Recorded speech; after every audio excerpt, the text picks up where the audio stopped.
up, gangsters? What's going on? What's happening? This is your coach Kevin from Smash Strength and Conditioning and the Buff Bull. Make sure you guys are always checking on the blog. Something pretty cool that we have to talk to you guys about today. You want to introduce it, Coach?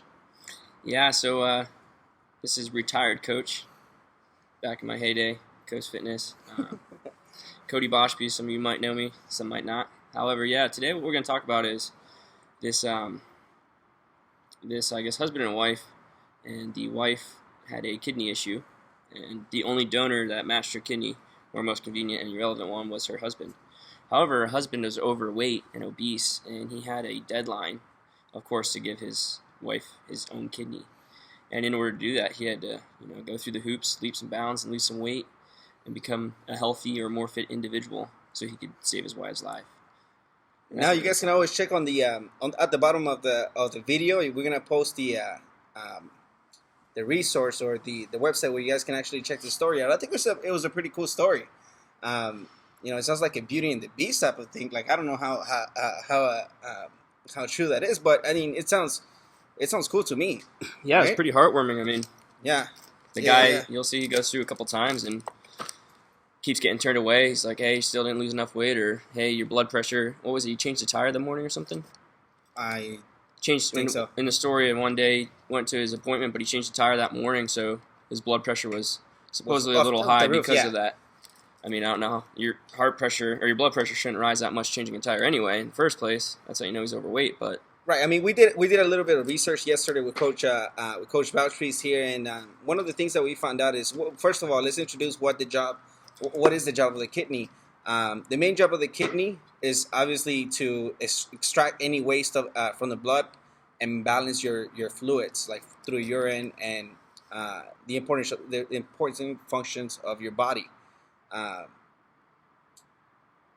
Basically, if your blood pressures are high, like I can imagine, like you're not supposed to even go through surgery. Like that can be very dangerous. Same thing with diabetes. Like when my dad got sick. The story with my dad is he got ran over, and then he was supposed to go through surgery. But a lot of the surgeries that we went through, they were like, well, you need to be aware that he might not recover quick or as quick as you want to because of the diabetes, right? What's your take, Coach?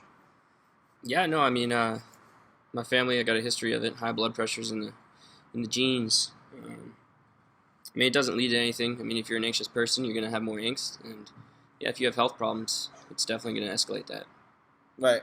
I mean, the high blood pressure itself as a condition is basically like, it's messing up your artery walls, or basically where the blood is flowing through to get to the rest of the system.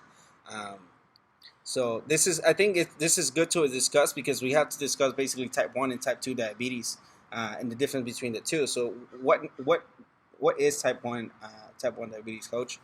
I'm no medical professional. However, type 1, I know, is something you're born with. They call it the toddler diabetes, or toddler type.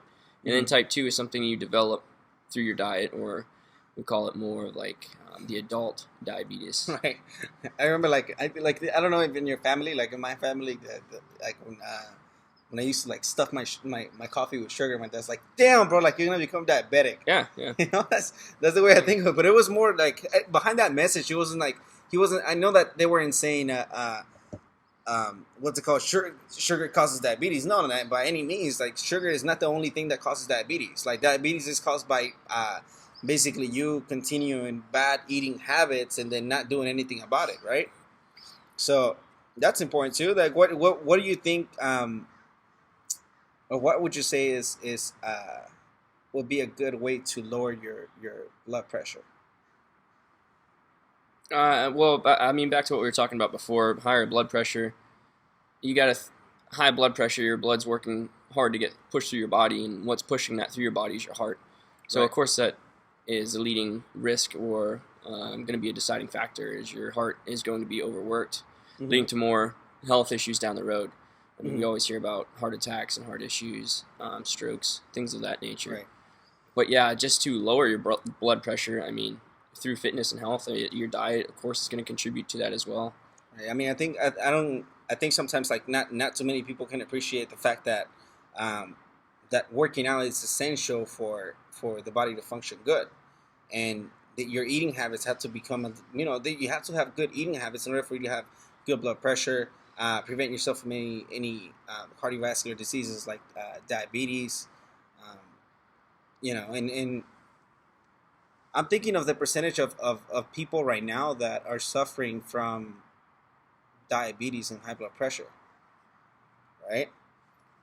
Sugar falls into the diet, according to my coach here. One of the things that we talked about yesterday, when we were coming up with ideas for the podcast, is like, well, yeah, we have to talk about sugar, or the intake on sugar, which is, there's two different types of carbohydrates. You have your complex carbohydrates, you have the empty carbohydrates. Right? So your empty carbohydrates are going to come from obviously from sugar, for any type of calories that are not necessarily helping your body.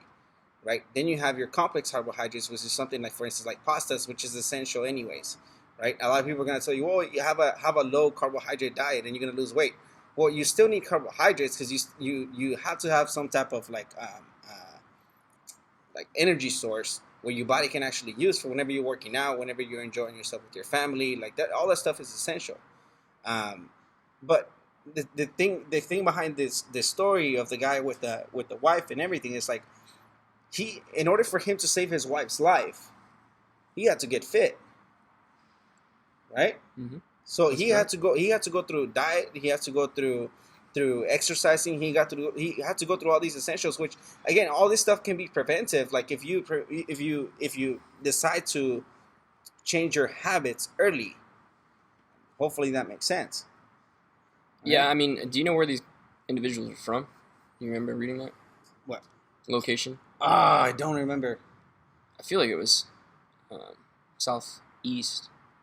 Yeah, but I don't know what state.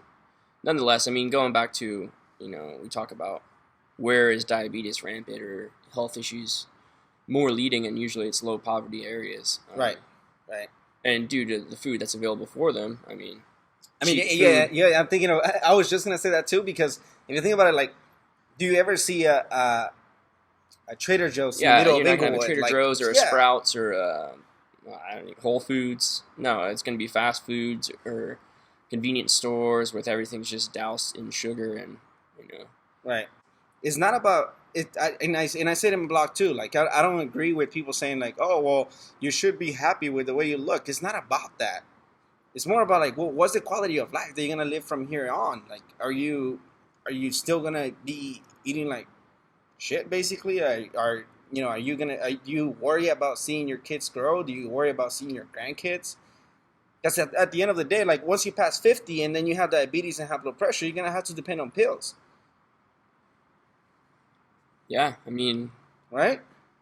The American dream, wealth, pursuit of happiness. Everybody wants money and everybody wants to work. We're working long hours, commuting in LA. It's not easy to set up your diet, but I mean, it's essential. What do you think, Coach? Because I know that you put this on our notes yesterday. Was the so what's the difference between overweight and obesity? I mean, or overweight versus obesity. What are the two components here? Yeah, so I mean, overweight is something that we toss around as far as an image, like, oh, so and so is overweight.